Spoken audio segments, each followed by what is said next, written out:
반갑습니다. 잘 지냈습니까? 이제 여러분들이 아마 개학을 했을 거라 생각합니다. 그죠?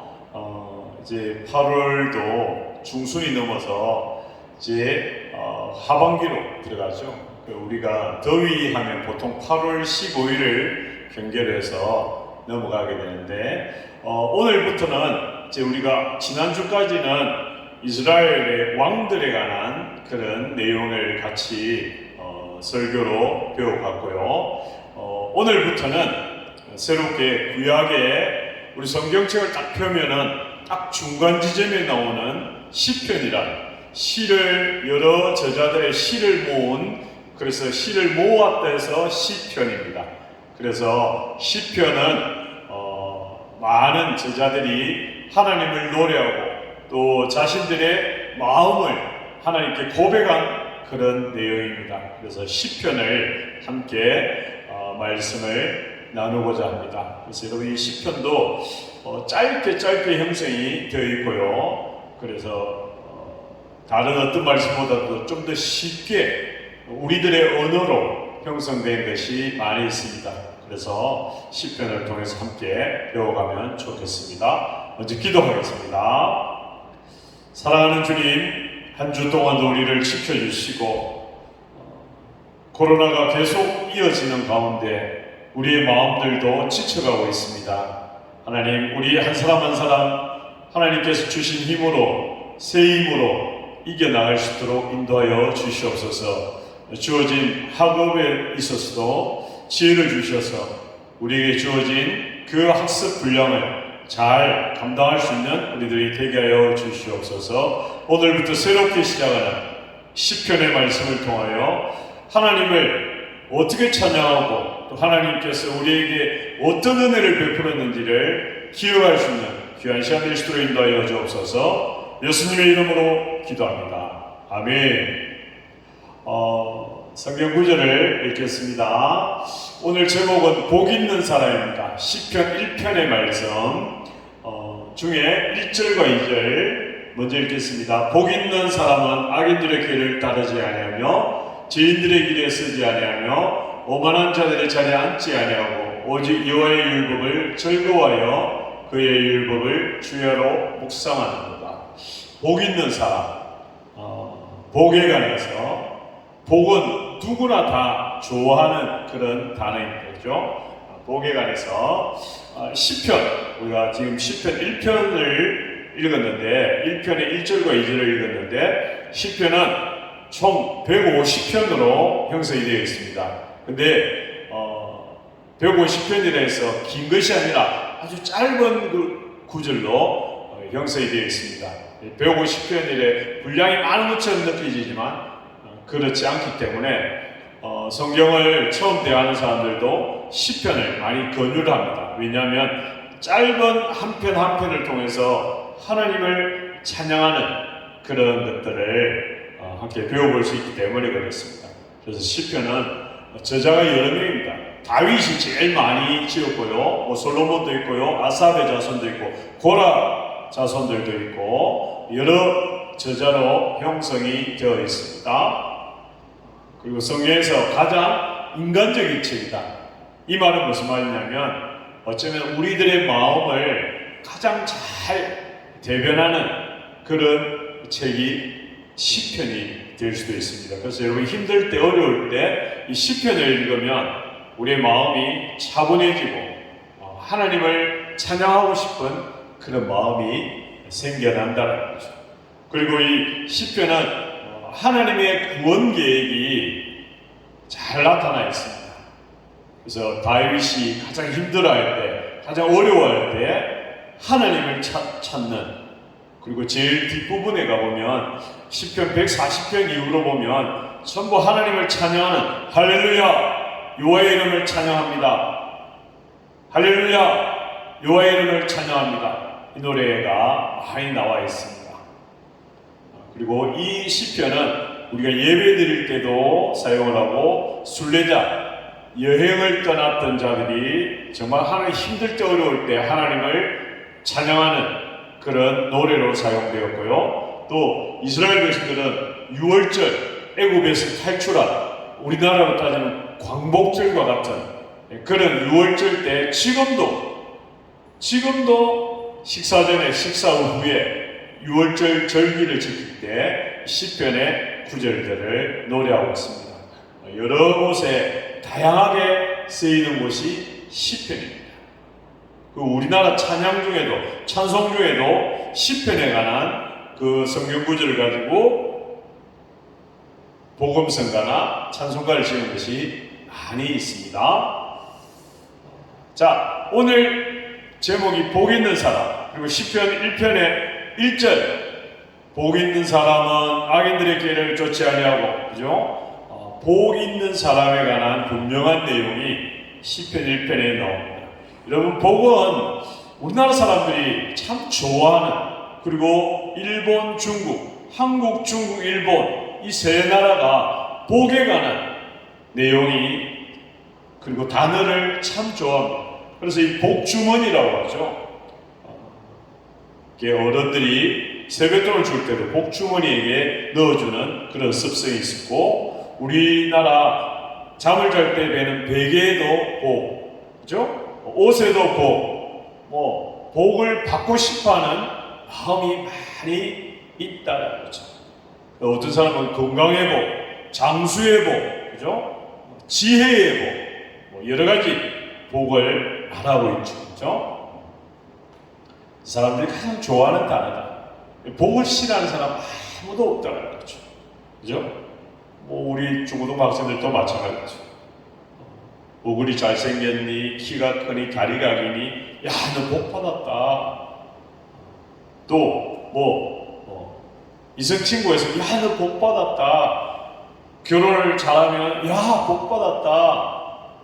좋은 대학에 가면 복 받았다. 우린 그 복을, 우리나라 사람들이 사용하는 그 복의 의미는 돈을 벌었을 때, 장가를 잘 갔을 때, 출세를 했을 때 외적으로 드러나는 이 모든 것들을 복이라고 하죠. 물론 내적으로, 그렇죠? 내적으로 우리가 이때까지 지내온 그런 모든 부분들도 복으로 생각하는 것들이 있지만, 그러나 외적으로 드러난 어떤 모습들을 가지고 복으로 생각할 때가 많이 있다라는 사실이죠. 누구나 바라는 것입니다. 그죠? 돈을 벌고 출세하고 그죠? 오래 살고 하는 노인들에게 하나 주고 싶어 3대 거짓말을 하잖아요. 그죠? 장사하는 사람이 미치고 준다. 그 다음에 노처녀가 결혼하고 싶지 않다. 할아버지 할머니들이 죽고 싶다라고 하는 말. 누구나 다 오래 살기를 원한다는 거죠. 그죠? 장수의 복을 받기를 원한다는 거죠. 시편에서 말하는 복. 시편에서 그러면 복 있는 사람이란 뭘까? 시편에는 복 있는 사람과 악이 극과 극의 그 모습들을 대비시켜 놓고 말하고 있습니다. 오늘 우리가 생각할 것은 복 있는 사람. 이렇게 말하면 나 공부도 못하는데, 우리 집도 가난한데, 난 키도 작은데, 얼굴도 못생겼는데, 난 그런 복을 받지 않았다 라고 생각할 수도 있습니다. 전에 제가 목사님이 이야기했죠. 저도 여러 번 보기에 키가 166.5, 그래서 167이라고 하는데 키가 크질 않아요. 학교 다닐 때, 목사님 시대에 학교 다닐 때도 목사님 키가 작았어요. 평균보다 더 작았어요. 그래서 반에 70명 있으면 50몇 번, 60번 가까이 됐어요. 적은 키가 작은 축에 속했죠. 가정형편, 여러 가지 모든 부분에 있어서 복이라는 단어가 생각나지 않았습니다. 그래서 열등감이 찌들렸죠.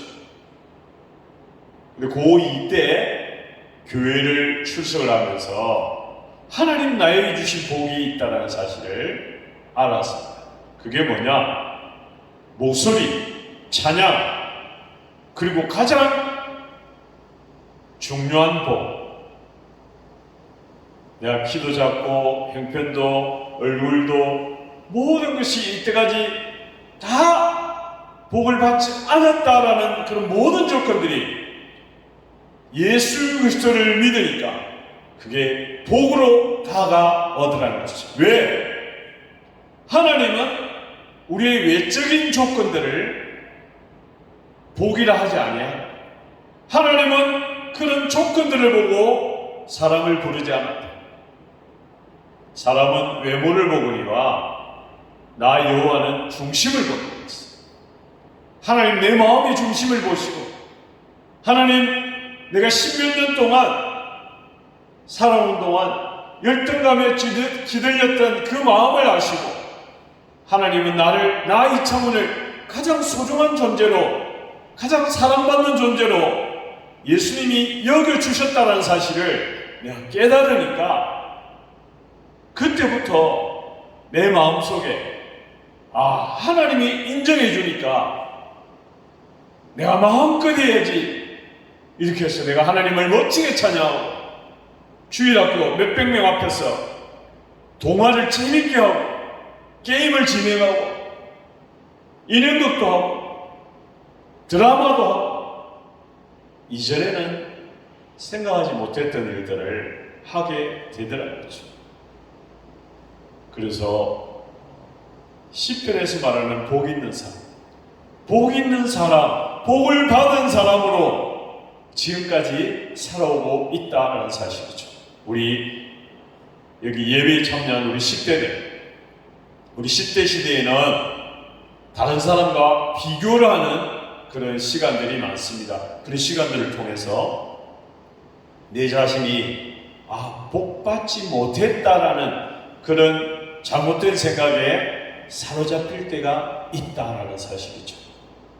그러나 분명한 것, 목사님이 여러분보다 좀 더 많이 인생을 살았는데 그 살아 인생의 경험으로 분명하게 말합니다. 여러분, 한 사람은 모두가 다 예수 그리스도가 인정하는 귀한 인생입니다. 그래서 우리는 복받은 사람이다라는 사실. 이런 노래가 있죠.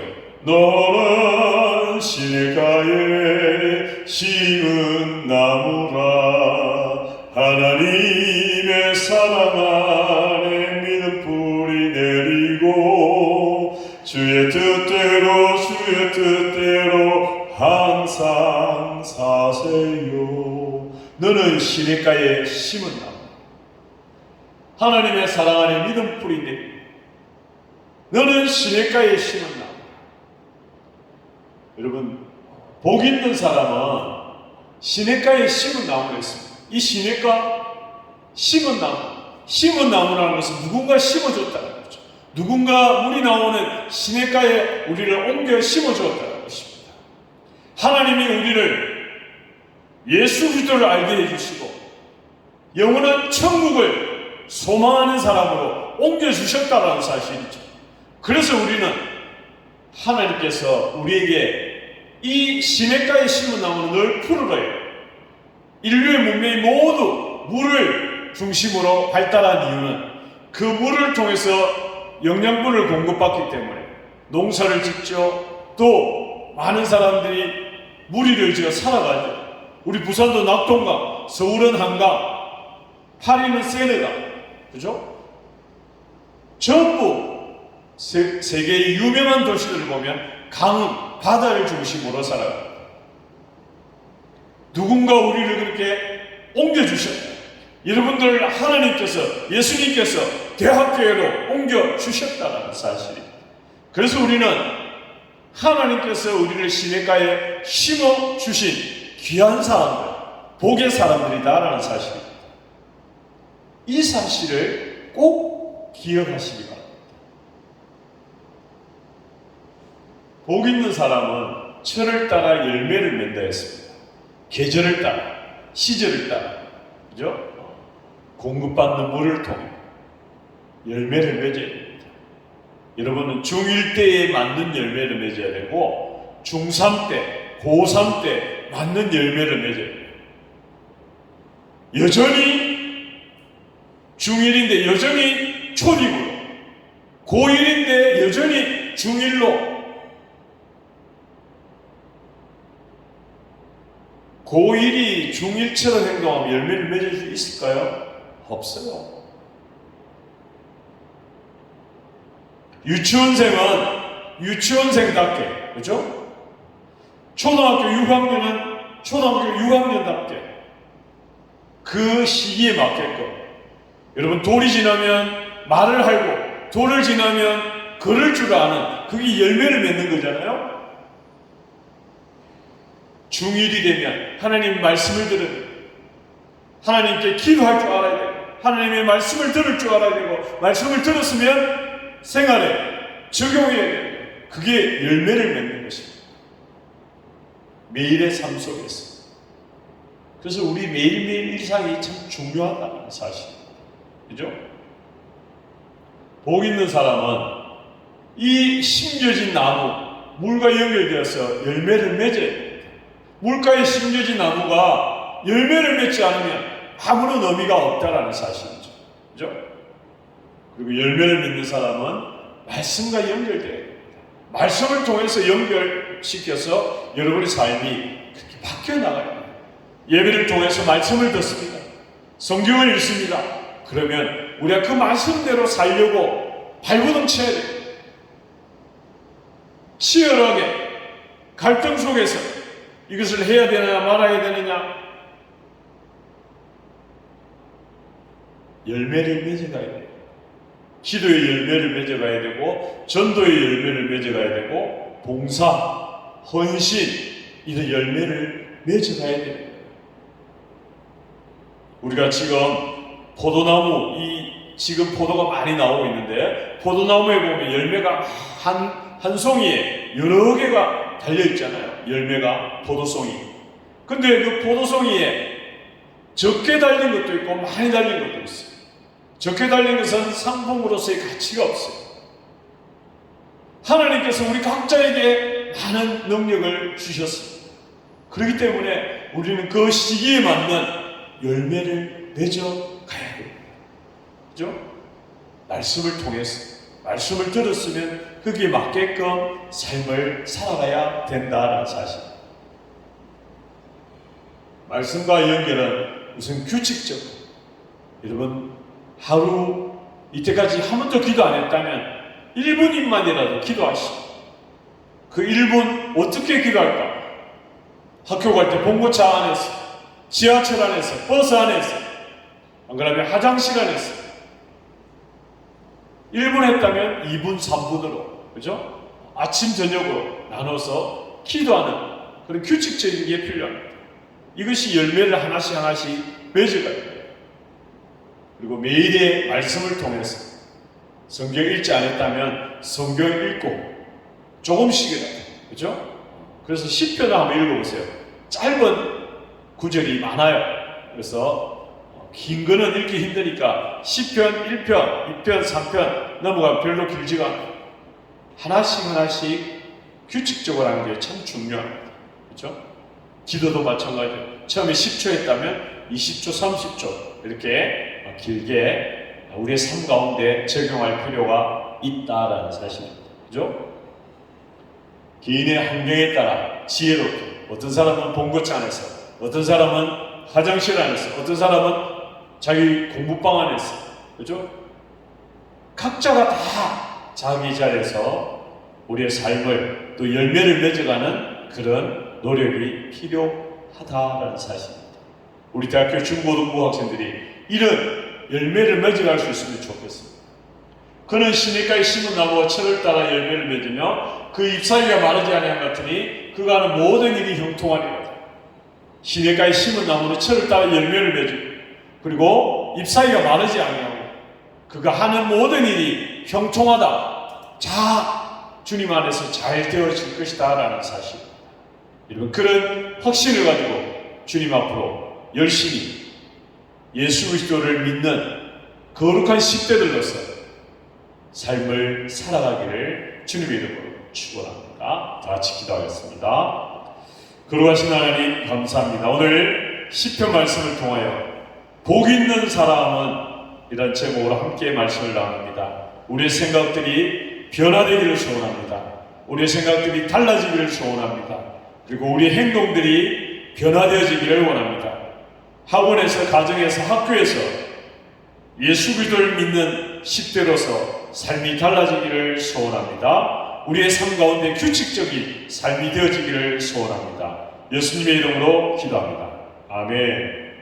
광고를 드립니다. 오늘부터 이제 시편 말씀을 우리가 말씀을 전합니다. 그리고 김한결 지난주에 수술을 했어요. 그래서 수술이 잘 되었고 또 앞으로 회복을 위해서 병원을 계속 다녀야 되는데 회복을 위해서 기도해 주시기 바랍니다. 그리고 우리 지난주에는 우리 김미경 선생님 여자 중학교 반 학생들을 만나면서 선물을 주고 함께 기도하는 신방하는 시간을 가졌습니다. 우리가 코로나기 때문에 만나지 못하기 때문에 이렇게 선생님들이 직접적으로 반에 학생들을 찾아가는 그런 신방을 계속 하도록 하겠습니다. 선생님들 만날 때 반가운 마음으로 맞이할 수 있으면 좋겠습니다. 그리고 여러분 이제 개학한 2학기 힘을 내고 또 열심으로, 그래서 언젠가는 오프라인에서 또 우리가 예배를 드릴 때 하나님께 신실하게 예배 드릴 수 있으면 좋겠습니다. 자, 제가 마지막으로 축도하고 우리 오늘 예배를 마칩니다. 이제는 우리 주 예수 그리스도의 은혜와 하나님의 크고 놀라우신 사랑하심과 성령님의 인도하심이 오늘 우리 한 사람 한 사람 모두가 하나님께 복을 받은 자로 참 귀한 사람으로 칭함을 입은 자로 자부심을 가지고 나아가기로 결심하는 우리 모든 학생들과 선생님들 머리 위에 이제부터 영원까지 함께 하시기를 예수님의 이름으로 축원합니다. 아멘.